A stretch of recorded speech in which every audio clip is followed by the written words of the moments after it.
Okay, hello friends. Hello darkness, my young friend. I've come to talk with you again. Okay, I didn't mean to get into the singing. I was just responding to a couple of questions on YouTube, and a guy was trying to pin me down to a version of the flat Earth lights, the sun and the moon, that I no longer really can support. Um, So I thought I'd do a quick vid on it actually, because well, I've got 50 subscribers now, and phew, that's a huge number. I'm grateful for your subscription. Please send all checks and cash. It has to be cash actually. The bank won't deal with me anymore. All checks to, well, I'll have to come up with an address soon. In the meantime, getting back to the sun and the moon. Well, I want to focus right now on the way that the sun works. I think the moon kind of follows suit. And I will, as my disclaimer at the beginning, say that really, none of us are absolutely sure exactly how this thing works. So I don't want to get sweaty bollocks over, oh, it's can't be this, it can't be that. It's just where I'm at with all the thinking that I've been doing on this and the observations, primarily the observations of the sun. Actually, I'm going to turn slightly because you might, if that comes into focus, you might actually be able to see the crepuscular rays that are above me. And it's hey, it's gone 4 o'clock. It's maybe even 5 o'clock already, and the sun is just over there. So this is where I'm at.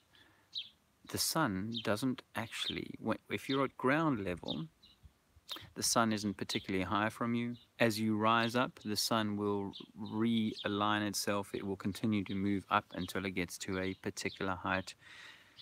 I think that the source of the light is running in a straight line along the ecliptic, either north or south of the ecliptic, depending on the season. When it does that, individual human beings who are receptors for the sun's energy or whatever light that is, receive that light from the source, but they receive it as a sort of a refracted version of that main light source on the ecliptic. So the ecliptic, if I'm here in England, the ecliptic is obviously, well, possibly a few thousand miles away from me, and even further in the winter. So that sunlight is up at, or running in a straight line along there, and in my position, a few thousand miles north of it, it kind of interacts with the spherical or the dome-like atmosphere that is my habitat. And let's just say, for the sake of argument, when I'm at ground level or even sea level, that I have a habitat, say 10 miles around me, a radius of say 10 miles around me. That's my viewable habitat. And whatever light comes in from wherever I am, whatever light, the angle that it strikes my habitat, is going to create a sun that I will realize or recognize or uh, bring to like be or create. That's not the right word I'm looking for. It'll come to me. Anyway, so that means that the sun that I experience in the morning is rising maybe less than 10 miles away from me, and is rising into the sky and sort of moving, at a few miles an hour, maybe 4 miles an hour. I'm going to get that number from the speed of the motion of the ether that was, I think, determined by the Michelson-Morley experiments. I think that what they established was there was a moving, turning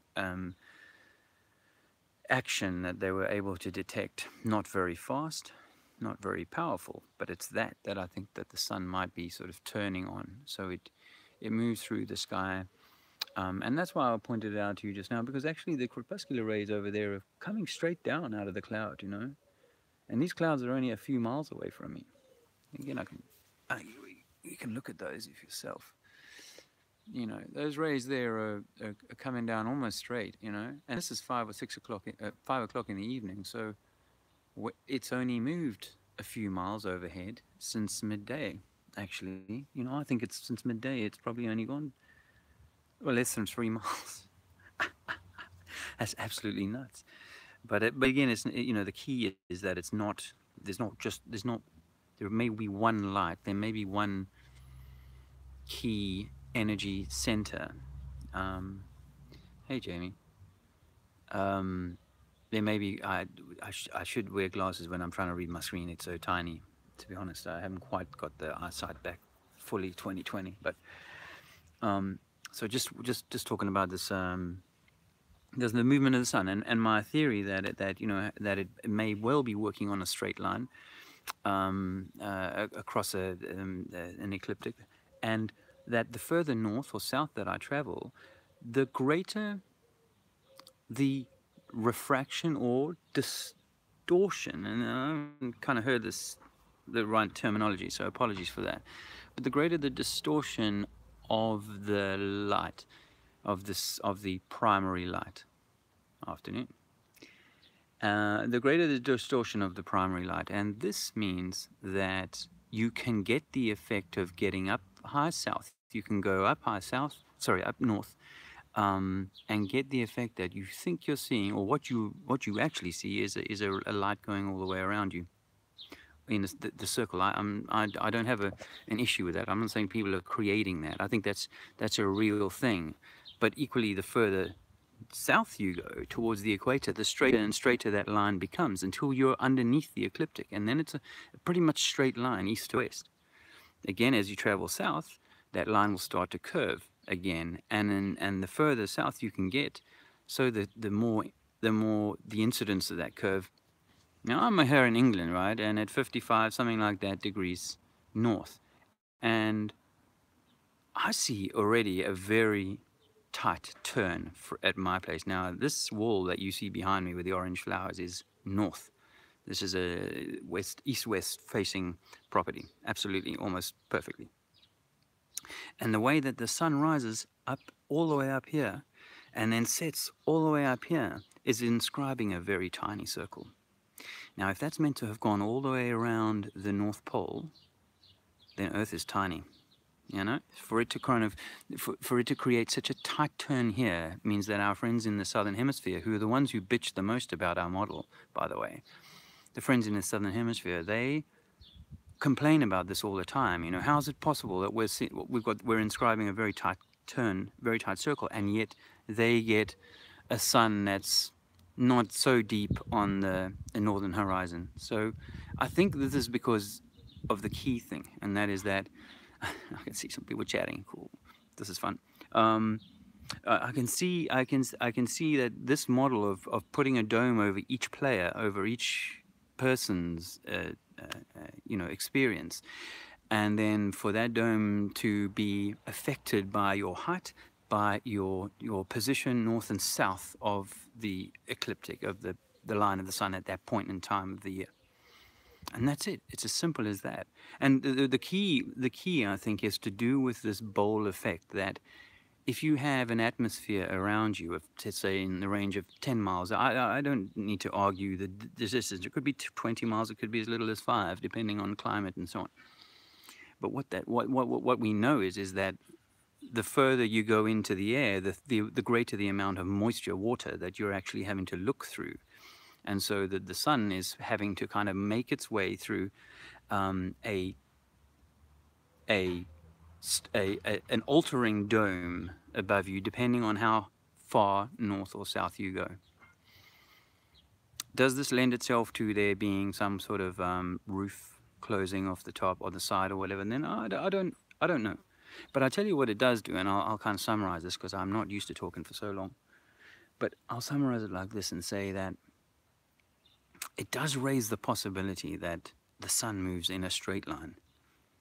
And because I've been an AE model kind of proponent since the early days, so that's 3 years of it. And, you know, I've looked at square models, I've looked at other models, and the Enoch versions of things, and you know, maybe there's something to that, and maybe maybe it's a straight line. And if it's a straight line, does that mean that it goes on infinitely? And does that mean that if you are traveling east or west, you will continue to take if you stay on the ecliptic, you will continue to take the sun with you.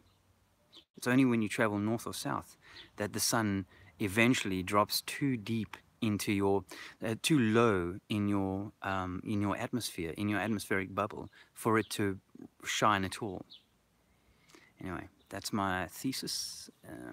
It's, obviously I've not written anything down at this point in time, but just wanted to share it because it came up, as I said, from a question that someone posed, a baller, about this what they see in the south. So I hope that's helpful. Food for the grist for the mill, and thanks very much for your participation. Oh, hey. Easy. Yeah, okay. All right. There's some chit-chat going on. Geometry. South or northern equator. I want to read this quickly, like a mirror, because the Earth is a ball. When you flatten the ball, going south would make day shorter. Earth cannot be flat. That's cool. What's your name? I love it. Wonder what you love.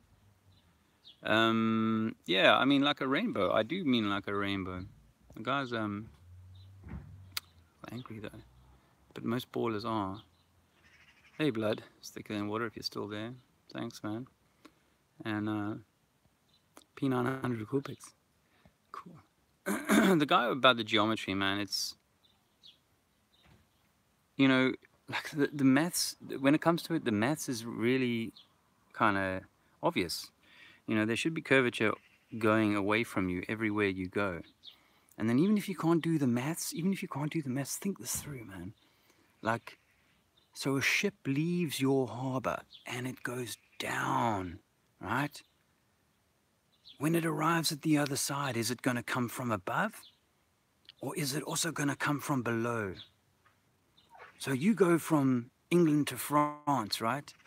If France is below you. When you get to France and turn around, England is below you. I know that's the special relativity and all that, but that's word magic.